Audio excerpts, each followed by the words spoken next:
그럼 한국인의 정신병리가 어떻게 오고 있는가? 그는 서양의 문명의 발달에서 오는 서양의 정신병은 그대로 다 오고 있고, 거기에다가 한 수 더 떠서 더 고약한 증상들이 오고 있는 게 한국 사회라고 나는 봐요. 이상하게도 한국 사회는 원산지보다는 훨씬 더한 게 한국 사회입니다. 예를 들 것 같으면 불교가 어디서 태어났나요? 인도에서 태어났죠. 인도에 태어났는데 이게 중국을 거쳐서 한국에 들어오면은 유달스레이 우리 불교가 또 인도 사람 뺨칠 정도로 불교가 심해져요. 유교가 또 어디서 나왔나요?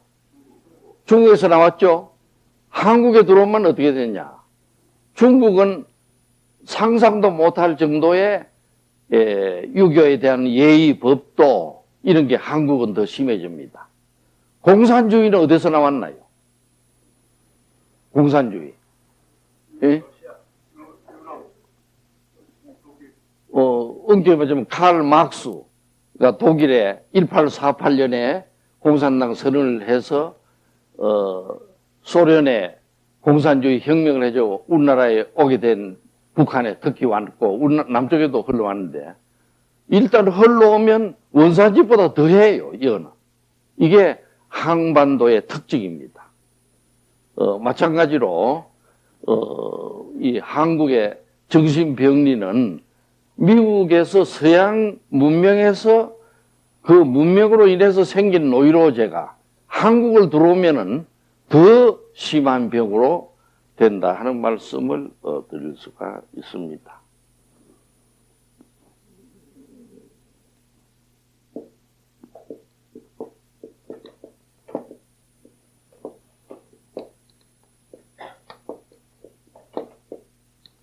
그러니까 우리가 1945년 해방돼 가지고 지금 60여 년이 됐는데 급격한 서양화를 하면서 아까 이미 지적된 바도 있습니다. 한번 요약해 보면은 아버지 없는 사회가 갑자기 됐어.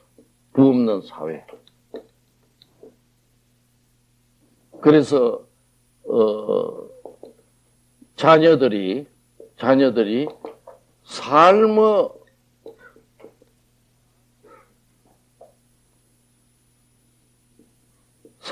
방식을 배우지 못하고 제각각 어떻게 살아야 될지 모르는 이런 것이 됐고, 아까 말한 것처럼 어머니가 있었지만은 특히 아들이 유착이 돼가지고 자식이 어머니로부터 유착되면은 떨어져 나가서 자기가 독립을 해야 되죠.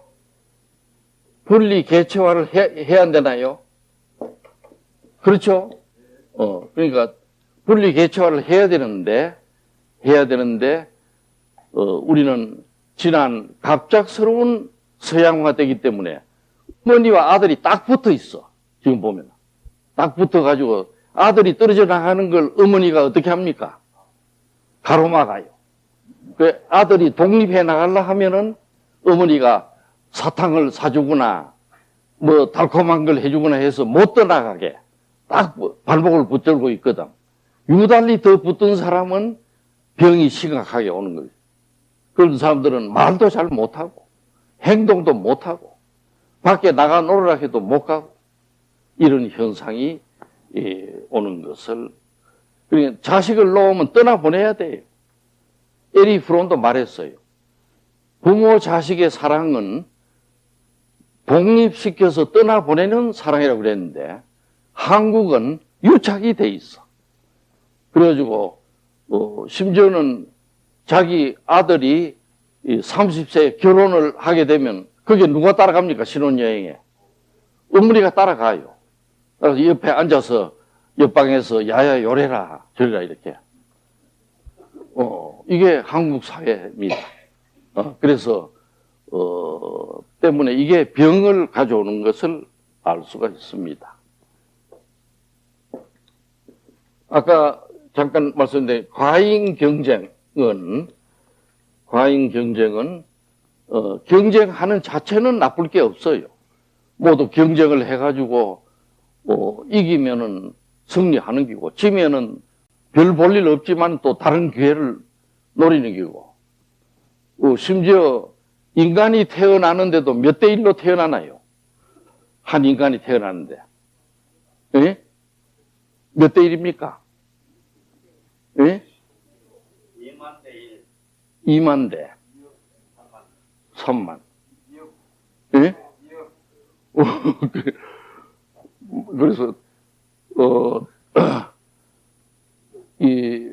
한 번 말하자면 어머니와 아버지가 이렇게 결합될 적에 방출되는 정자는 보통 2억 마리입니다.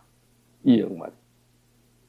2억 마리가 가가지고 제일 먼저 가는 놈이, 예? 어떻게 됩니까? 예? 어머니와 난자를 만나가지고 수정이 되는 것이죠. 이것만 해도 2억 대 1이라. 근데 한 번에 애가 됩니까? 어떻게 되나요? 예? 최소한도 10번 이상 있을 적에 아이가 될까 말까라. 그렇다면 몇 번입니까? 20억 대 1이라고 봐야 돼. 엄청난 경쟁을 뚫고 탄생했다, 이렇게 보는 것이죠. 그래서 인간이 사는 데는 다 경쟁과 이게 있는 것이지만은 한국 사회는 갑자기 서구화되면서 경쟁이 났기 때문에 아까 얘기한 것처럼 친구를 믿지 못하게 되는, 친구를 하나의 적으로 보고 라이벌로 보는 현상이 생길 겁니다. 그러니까 아무도 못 믿는 거죠. 살리반이 말하는 기초적 불신이 한국 사회에 내려지게 된 겁니다. 꼭 망상병 환자가 아니라도 한국 사회는 너나 할 것 없이 경쟁하다가 보니까 저 녀석한테 내가 가르쳐주면 저 녀석이 점수가 올라가면 내가 어떻게 됩니까? 떨어진다. 이렇게 생각하는 거라. 이게 과잉 경쟁에서 오는 불신 현상이고, 그리고 전에도 언급한 것처럼 6.15 선언 후에 오는 왔다 갔다 하다 보니까 너무 민족을 강조하기 때문에 이 민족이라는 단어의 심리전에 녹아나 버렸어. 그래서 남북 대화를 시작하고 나서 제일 유행한 단어가 민족이라는 게고, 또 무엇이 있나요? 무슨 단어가 유행했나요? 평화, 또 예? 자주도 물론 했지만은 통일, 뭐 이런 단어들이 했는데, 우리나라도 뭐 평화 붙은 단체가 막 생겨났어. 뭐 평화 머신이 이런 것들이 많이 생겨났어요. 이 전부 뭐냐 하면 북한의 심리전에 녹아나서 자기도 모르게 좌파의 행태를 취하는 것인데, 이건 다 좋은데, 북한은 공산주의지만 남한은 무슨 주의입니까? 자유민주주의고, 경제적으로는 자유시장 경제죠. 자유시장 경제고, 그리고 우리가 믿고 있는 것은 자유시장 경제, 자유민주주의인데, 민주주의인데, 여기에 대한 남북 관계를 하고 나서는 과연 그런가? 그러니까 다시 말하자면 좌파 비슷한 생각이 한국 사회에 뿌리내리기 시작했습니다.